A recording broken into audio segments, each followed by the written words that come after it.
Poytaxtimizdagi Xalqlar do'stligi san'at saroyiga jam bo'lganlar yana bir bor kutilmagan va yangicha sahna tajribasiga guvoh bo'ldilar.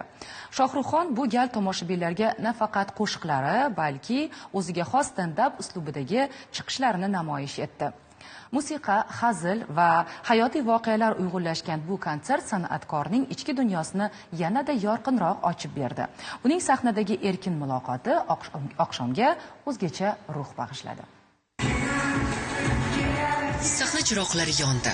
Zal muxlislar bilan gavjum. Bu safar tomoshabinlarni odatiy konsert emas, yangicha stand-up yo'nalishidagi chiqish kutmoqda.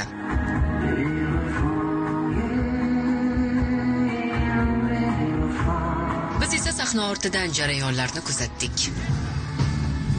Sahna orti hamisha tomoshabin uchun qiziq. Biz qisqa fursatlarda ko'rib zavqlanadigan dastur uchun katta jamoa mehnat qiladi. Ayni daqiqalarda Shohruxxon konserti bo'lib o'tyapti va ko'rib guvoh bo'layotganingizdek, u jonli ijroda kuylamoqda. Oqshomda Umidaxon, Shahriyor bilan duetlar ijro etildi. Kutilgan duet esa albatta xonandaning turmush o'rtog'i Asal Shodiyeva bilan bo'ldi. Shohruxxonning bizga ma'lumot berishicha, duet konsertdan bir kun oldin yaratilgan. Asal Shodiyeva bilan yaralgan duet to'g'risini aytaman 24 soat bo'lmadi hali. Ashula etib bo'lingandan keyin uni aranjirovka qilish kerak. Aranjirovka qilishga ba'zida 3 oy, 4 oy vaqt ketadi. Lekin 3 soatda ishimiz yengil bo'lib, nasib qilgan ekan. Shotga chiqdik. E'tiborlisi, Shohruxxon ilk bor ushbu formatda sahnaga chiqib, qo'shiqlarni hazil va samimiy suhbatlar bilan taqdim etdi. Dasturda uning o'z hayotiga oid voqealar alohida o'rin egalladi. Ko'p hayotimdan bo'lgan hodisalar, shuning uchun juda ko'p narsa yodlashga to'g'ri kelmadi. Ba'zi bir joylari albatta uydirma bo'lgan, to'qib chiqarilgan, qolganlari hammasi yaxshi. Bu vaqtda esa sahna ortida hayajon, qizg'in tayyorgarlik va jamoaning bir yoqadan bosh chiqarib ishlashi barchasi mukammal chiqishi uchun xizmat qildi. Biz ana shu ko'zga ko'rinmas jarayonlarni yoritishga harakat qildik. Birinchidan, Shohruxxon o'zi ashullar yoqadi menga. Men juda ham yoqtiraman qo'shiqlarini.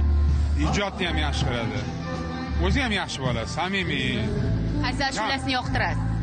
Yuragim ko'p ashularni yoqtiraman. Lekin o'zi bir kamtarin yaxshi yigit. Kam gap, lekin bugun ko'p gap bo'lyapti konsertda. Bu gal ham juda ham muhim vazifadasiz. Albatta, jonli ijro ta'minoti. Hozir bir zaldan bir buyoqda eshityapman. Yugurib. Hozir jonli ijroda kuylayaptilar. Birinchi kun kamchiliklar bo'lishi tabiiy. Hozir hech qanaqa kamchilik bo'lmadimi? Hozir nima deydi, udivительно, hamma narsasi zo'r ketyapti. Kamchiligi yo'q birinchi kun ham. Bugun menimcha ko'proq Shohruxxonda hayajonli payt bo'ldi. Menimcha yangiliklar ko'proq istadi u. Har gal bilasizmi, eng zo'r paytda ham nimadir qolib ketgan deb tuyuladi.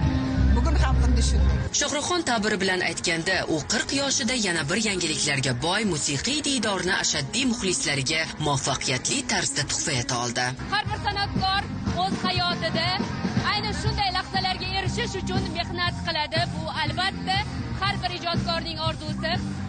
Shohruxxonning Yakkaxon konsert dasturi tugaganiga qariyb 20 daqiqa bo'ldi, lekin ko'rib guvohi bo'lyapsizki, u hali hamon muxlislar qurshovidan chiqa olmayapti. Nigor Elmurodova, Farruh O'tbosarov, Abbos O'tbosarov, Zamon informatsion dasturi uchun.